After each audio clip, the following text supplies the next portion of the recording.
All right, let's jump straight into today's explainer.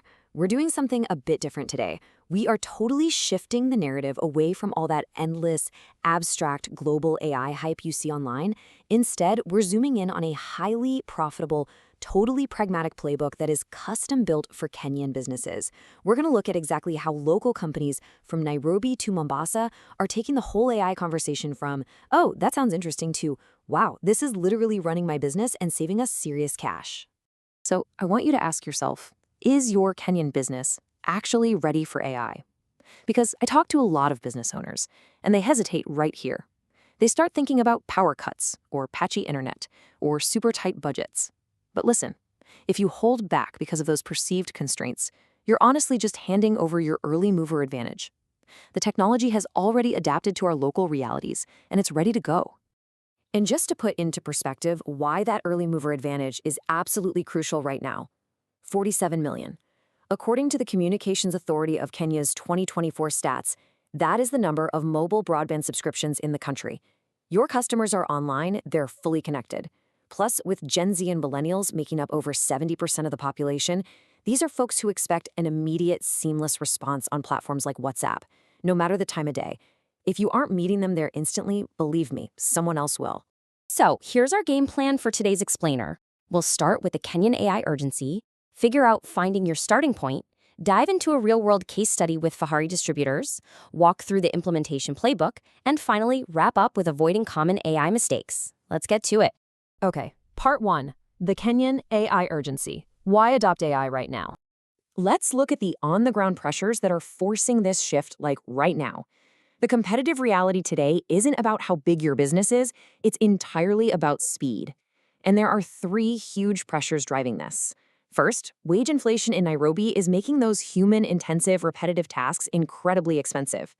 Second, like we just talked about, instant WhatsApp responses are the bare minimum expectation now. And third, and this is a big one, your competitors are literally capturing leads at 2 a.m. while you're fast asleep. The businesses winning in places like Nyali or Westlands aren't always the biggest giants in the room. They're the ones using AI to drop their response times to 0. Moving on to part 2, finding your starting points and how to choose the right AI.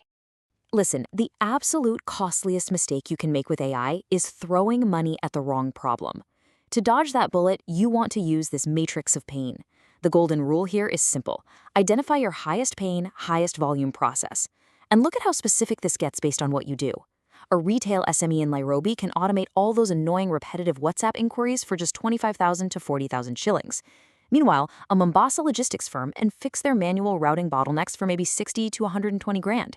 You really don't need a massive corporate-level budget for this. You just need to pinpoint a clear, repetitive bottleneck. All right, part 3. Let's check out a real-world case study with Fahari Distributors, a wholesale distributor. Before we get into the step-by-step playbook, let's look at some concrete proof from a mid-sized wholesale distributor in Nairobi's industrial area. Back in early 2025, Fahari had 6 sales agents, and each one was frantically trying to manually juggle 80 to 100 WhatsApp conversations a day from retail clients in Nairobi, Thika, and Kiambu. They were totally overwhelmed. Orders were slipping through the cracks, customers were getting super annoyed, and the business was actively bleeding an estimated 180,000 shillings every single month just in missed orders. So they decided to implement a WhatsApp Business API automation layer to handle that initial contact, and the operational shift? Absolutely incredible. The AI would step in, capture the product, the quantity, the delivery location, the payment method. It even integrated seamlessly with M-Pesa. It logged everything straight into their inventory system automatically and only flagged the weird, unusual requests to the human agents. The result of all this? Their order capture rate rocketed from 84% up to 97%, and the time their staff spent processing a single order plummeted from 12 minutes to just 3 minutes. But here is the absolute kicker. 8 days. That's the return on investment. The setup cost for this entire system was only 38,000 shillings, with a tiny monthly maintenance fee of 4,500. Because this system completely wiped out that 180,000 shilling monthly loss they were suffering. The whole thing paid for itself in exactly 8 days. I mean, that is what happens when you target the right pain point. Okay, let's get to part 4, the implementation playbook. Here is your step-by-step guide. I'm going to walk you through the exact consultative process to get these kinds of results, starting with phase 1, preparation. Step 1 is running an AI readiness audit. And the best part is, it costs absolutely 0 shillings. You literally just spend a week mapping out your team's most repetitive tasks. Please do not skip this. Skipping the audit is the #1 reason these implementations fail. Step 2, prioritize by ROI, not excitement. Don't build something just because it looks flashy. Build the thing that's going to save you the most time and money. And step 3, gather and clean your data. AI learns from data, right? So if your records are all sitting in a paper notebook somewhere, you're going to need a quick digitization project first. If you're building a WhatsApp bot, map out the 30 to 50 most common questions you get asked. Next up is phase 2, execution. Step 4 is choosing your approach. This could be a super fast no-code platform or a fully custom API. But step 5 is really where the magic happens. Build, test, and train in parallel. You never ever launch AI cold. You run it right alongside your human staff for about 2 weeks to catch all those weird edge cases before a real customer ever sees it. Step 6 is going live, but with really strict human monitoring for that first month to catch anything unexpected. Finally, step 7 is measuring your baseline KPIs so you can refine the system and eventually scale it to your next big process. Finally, part 5, avoiding common AI mistakes. Let's look at those pitfalls. So, we need a quick reality check on our local guardrails here to make sure your investment doesn't just derail. If you're sitting there quietly worrying about our local infrastructure, let me introduce you to your new best friend, Edge AI. If you're dealing with load shedding in Eldoret or maybe a really patchy 3G network out in rural Kitale, Edge AI is basically a safety net. It allows the processing to happen right there on the local device. No active internet connection needed. It just queues up all the data and syncs to the cloud the second your connectivity comes back. So, infrastructure gaps? They're totally solvable at the architecture level now. They really aren't an excuse to delay adoption anymore. All right, let's run through these last few pitfalls you absolutely have to avoid.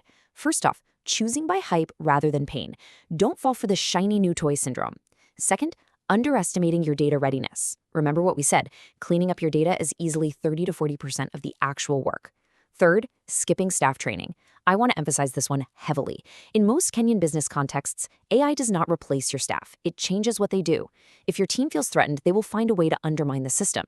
You have to train them on how to handle the more complex cases that the AI kicks up to them. And that brings us to the final pitfall, ignoring the human handoff protocol. An AI that can't smoothly and politely transfer a frustrated customer to a real human being is going to absolutely destroy your customer relationships. Before we wrap, I want to give a quick shout out to the folks who actually authored this incredibly pragmatic playbook, AI Consultancy Kenya. They offer a free initial consultation. That means you can actually sit down with them, run through these diagnostics, and walk away with a written, prioritized action plan for your specific business without spending a single shilling. It's an absolutely fantastic resource for any local business trying to navigate this stuff. And that's a wrap on today's Explainer. But before you go, I want to leave you with one final provocative question to take back to your own team. What is the highest paying, highest volume process your business could automate by next month? Seriously, think about those repetitive tasks that are just draining your team's energy right now. The tools are already here. They're tailor-made for our local environment. And as we've seen, they are incredibly cost-effective. The only question left is, when do you start? Thanks so much for joining me today and keep learning.